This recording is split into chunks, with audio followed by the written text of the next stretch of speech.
What's up, everybody, and welcome to my Monday Night Raw review. A lot of big things happening on the show tonight, as live in Baltimore, Maryland. Allegedly, this is, I guess, if you want to say, the season premiere of Monday Night Raw. Kicking it off with Bray Wyatt versus Chris Jericho in a cage match, which was pretty much an excellent match, really. It was nuts. Actually made up for about most of this feud, and I guess kind of makes up for Bray Wyatt after being buried by John Cena nearly.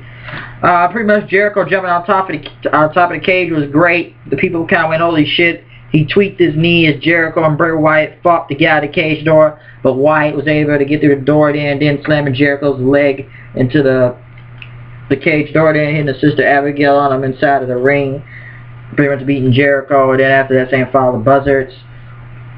It was a really great match. Dolph Ziggler came out talking about embarrassing photos and D-list celebrities like The Miz. And it got weird. I don't know what the hell this had to do with their Intercontinental title match and Night Champions, but Ziggler showed these photos of Miz in his underwear and then shaving his chest. And when Miz and Sandow came out, the third photo was posted as pretty much Miz was pissed in, and say we never work in this town again, Ziggler, and how can I say this? He did the photo was Sandow spraying tan on Miz's ass, or shaving his ass, and then pretty much after that Sandow got in the ring.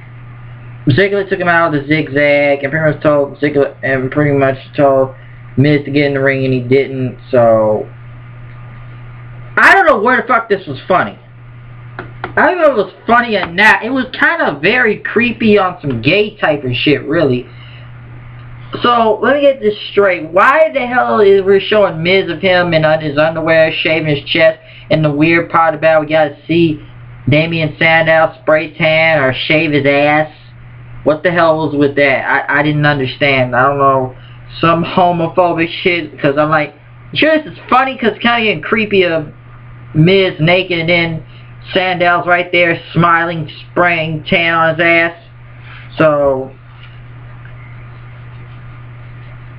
I don't know what's with this homo stuff.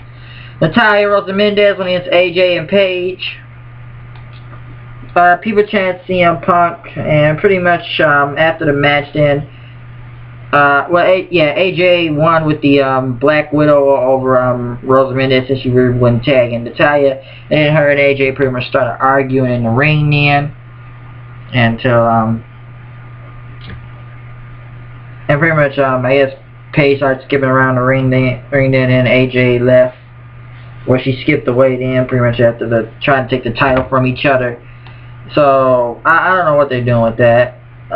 Chris Jericho was in the back getting checked until Randy Orton attacked him and kept hitting him in his knee. So, sorry, Chris. But pretty much said it's the season premiere. Now, I'm sure Chris Jericho will be back next week. I don't know if Jericho's time, whatever, is up. He'll be back anyway. We all know after Jericho does the little Fozzy thing throughout the months. If Jericho's really gone, then we'll probably see Chris Jericho maybe back at the Royal Rumble or something. Or in December. Or whenever we'll see Chris Jericho. But I think Chris Jericho will be back next week. Paul Heyman came out talking about, my name is Paul Heyman, and he talked about the CSC Nation. And he fears no thugonomics, he says. And that Cena is nothing until John Cena came out then.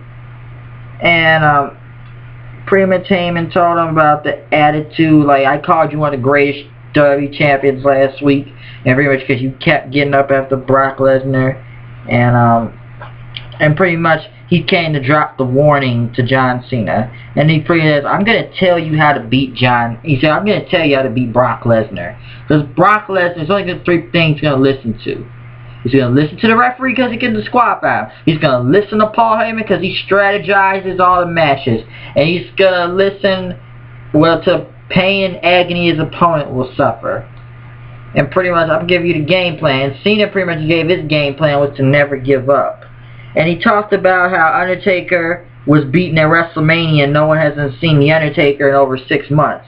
But with John Cena, he can get his ass beat and he'll show up a week and a half later. So you just proved you were tougher than The Undertaker, huh? Or you're not selling again. And, because that's SummerSlam. And pretty much Heyman started laughing at him and pretty much saying that, he said, that's your weakness because you have to be John Cena all the time. That's your weakness, he says. And all these fans chant, let's go Cena, Cena sucks. And don't you just want to take one of those guys in the 6th row somewhere, that fat slob, just say, shut up, he says. And he pretty much told Cena, like, what happened to the old Cena, huh? What about, bust a rap on him? And pretty much even Paul Heyman had to rap and try to say, you guys, you people are fans, you think you're in a safe haven, you guys suck more than the Baltimore Ravens. And he begged John Cena, be the old Cena, show that aggression, show basic thugonomics for God's sake. Even I was waiting for that. And pretty much say, shut up to that fan. Oh, let's try me and you together. Cena sucks. Shut up. And if Paul Heyman had to rap just to get the thugonomics out of him, see the old John Cena, see when the John Cena used to be cool, I'm like, God damn, I want to see John Cena rap again now. And pretty much he told Cena he think he didn't have it, he couldn't do it, or he couldn't beat Brock Lesnar. And Cena looked like he was gonna do it, but he told Paul Heyman to shut up. And he talked about eat, sleep, conquer, repeat, but he lives by eat, sleep, John Cena, repeat, eat, sleep, John Cena, repeat, eat, sleep, John Cena, repeat.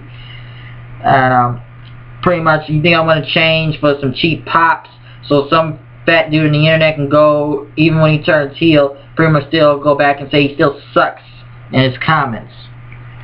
And pretty much Cena say he loves who he is, and he say he loves that pretty much, I guess, kids hate him and dads hate him, but they go back there and they tell him they still respect him, though. Or he hangs with, you know, what inspires him, you know, hanging with Army veterans, soldiers that have risked their lives.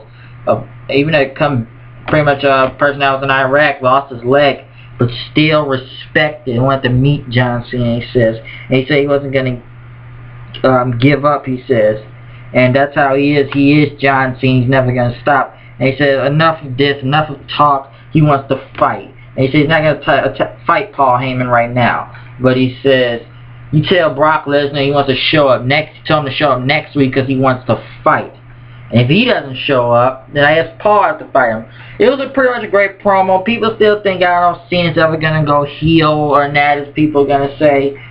But it was some great promos from both guys. And it's almost hard to hate John Cena because when he does what he says about the Make-A-Wish Foundation and making wishes for kids and the Army veterans, sometimes it's almost hard to hate him, but you want to see him go back to the old John Cena. The John Cena that was cool at the time. The John Cena people could get with. Not all this. It was a great promo. I don't know if he's ever going to go heel from that promo, but I don't know. Him still, I guess, no selling coming after a week, but I think it takes 6 months. Sheamus went against Seth Rollins. Cesaro was out there, pretty much distracted Sheamus like 2 times out there, and pretty much Seth Rollins got the win with the curb stomp in. It wasn't much, and pretty much after Cesaro hit the neutralizer on him and Seth fell it in. And so it was like whatever. Rusev and Lana came out, talked about America isn't this, the Star Spangled Banner, and making fun of it, and America was nothing, and pretty much put the Russian thing on the screen, so it was like whatever with that, who cared. NXT, this Thursday, NXT TakeOver 2, with the sign, I guess Kenta is going to be there, and Ric Flair, so I really want to see that's going out, as we gave NXT a spotlight tonight. Adrian Neville and Sami Zayn versus Tyler Breeze and Tyson Kidd. Pretty much people were chanting, ole, ole, ole, ole, ole, ole, El Generico. And I gotta say, I've seen Adrian Neville in the past. I've been watching NXT. I saw him win the NXT World Championship from Bo Dallas in that ladder match at the first TakeOver, or was it a rival? And it was great. But Jesus Christ, I gotta say, Adrian Neville pulling out flips like it was crazy, hitting that red arrow move at the end. And I gotta say, Zayn was good also, Generico.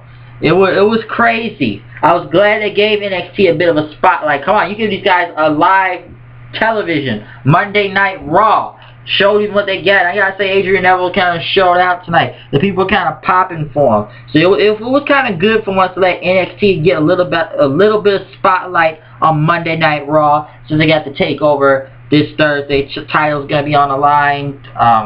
The Ascension, Neville, Charlotte. So we'll see what happens this Thursday. Stephanie McMahon brought out. She brought out Jerry Springer. As Jerry Springer was pretty much going to talk about this whole very horrible Bella twin feud, which has gotten worse, by the way. Brings his bodyguard with him, as pretty much the Bellas come out and tell them that none of them want to apologize. Talked of stuff on Twitter that didn't even work. Then the worst part of it is, so one wishes they died in the womb, which is now becoming a catchphrase, I think. I wish you died in the womb. I wish you died in the womb. Why do we keep bringing this up? And then they have to play clips from Total Divas, which I don't even know what the hell they're talking about, because I barely watched the show but one time. And then they have to get their parents involved. And even their brother has to get involved, whoever JJ is, and one saying they're the star of Total Divas, and then whoever this goofball is has to come out. He gets his own theme music, as JBL says, and then they just end up fighting each other.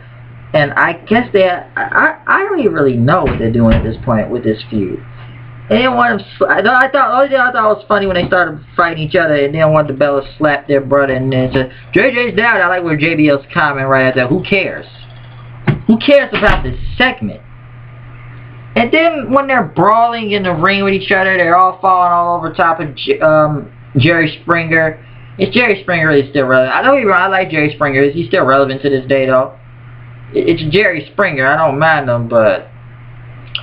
And then after that, Stephanie McMahon has to get in the ring and fall over the ground with the Bellas. And then when they get the stretch out. How over top is it when you gotta get a stretch out? And Jerry Springer has to put both of his thumbs up to say he's okay then with, like, come the fuck on. Like, what is the gain off this Bella thing? What is there to gain for people to chant Jerry Springer? Like, oh my god, that was like 20 minutes I'll never get back. Holy shit, I'm glad I didn't watch this on TV to give them ratings, but, like, I don't even know if it was that funny, and, like, this Bella Twin feud is horrible. It's horrible. This just makes it even stupider. I don't know who in the back think this is gold and think this is a great feud. Like, man, I almost feel bad for AJ and Paige that someone had to be involved in this feud. Now, even AJ has to bury them on the mic on SmackDown on commentary. Like, who cares? I find my Chihuahua all the time, she says. Like, you gotta have their parents involved, their brother involved. Play clips on Total Divas that show that they've gone against each other, which I don't know where these clips are taken out of context or whatever. But, like, enough with the fucking Bella Twins. Like, for real, it's a horrible segment. Screw them. Like, it's gotten to this point. It's bad. I said it last week when it was gonna be bad with Jerry Springer, and I'm saying it was gonna be bad again tonight. So they just, like, need to stop this whole feud with the Bella Twins. It's not getting over. It's not going anywhere. I don't think anybody's benefiting or gaining anything from this. Let's just focus on the title with AJ and Paige, because this looked like it took the cake tonight. It took the cake of how horrible it was. Bella Twins segment, it fucking sucked. It was sucked ass. It was horrible. TNA can do better than that. Goddess Stardust against the Matadors. Goddess Stardust destroyed them. Pretty much after that, the Usos attacked from behind. They did a tribute thing for Joan Rivers. Very funny person. Yeah, comedy lost a great one this week. It was kind of cool that they acknowledged Joan Rivers. So, really funny person. Not afraid to attack anybody. Very, very surprised that she died though, but yeah. Yeah, rest in peace, Joan Rivers. Very funny person. Adam Rose went against Titus O'Neil. Adam Rose won. And then the Bunny got in an attack. I don't know what's this thing with the Bunny nowadays. Jumping on top ropes. Brock Lesnar will be here next week. Rusev versus Henry in an arm wrestling match this Friday on SmackDown. Randy Orton versus Roman Reigns, the SummerSlam rematch. Which, since he was talking to Triple H and Kane and Rollins in the back, what they were going to do tonight. Pretty much the match went on. And both guys were on the ground then. After I believe Reigns hit that Superman punch. And then, you know, the ring crew and Seth Rollins and Kane come out attacking Orton. And then the cage gets lowered. Reigns was fighting out of it, throwing him back into the ring, out of the ring as the cage went down. And only Randy Orton was still in there as he had to fight Roman Reigns on himself. Kane tried to get in, but Reigns took him out with a chair nearly. And then out of nowhere, Seth Rollins jumps off the top of the cage, which you get 2 cages out tonight. When he landed on Roman Reigns, that crowd went, holy shit, holy shit, holy shit. It was louder than the first one tonight, but that was just awesome. Him jumping off top of that cage was insane. And pretty much coming, also, they pretty much beat the hell out of Roman Reigns tonight, so I guess they took it out both members of the Shield. So I don't know what's going to happen there next. So, pretty much Orton, Kane, and Rollins got the best out of, you know, Roman Reigns tonight. Pretty much this episode of Raw was like, it was something, had some good things tonight. The cage match is good with Jericho and Bray Wyatt. Orton versus Reigns was nice, I guess, even after the whole beatdown thing in a way. NXT got a good spotlight tonight. It was great for NXT to actually get a good spotlight. The Cena and Paul Heyman promo was really great. That was kind of like some good things actually happened. The most horrible thing you could think of tonight was the Bella Twin segment. That was a pile of crap. It sucked. I recommend nobody goes back and watch it after wasting nearly 15 to 20 minutes with that segment. So don't go back and look at that. But that's pretty much it for Raw. I would say check out those other things I said. So once again, you know, it's me, the HWLD, coming at the news and reviews. You know I am, you know what I do with the show. Here I go with the flow. You came in and saw. We're done with this review of Monday Night Raw. You see that we're here, and I guess you want to call it was the season premiere. So I'm out of here. I'll see you guys later. Peace, comment, subscribe, and check out live reactions. See you guys later.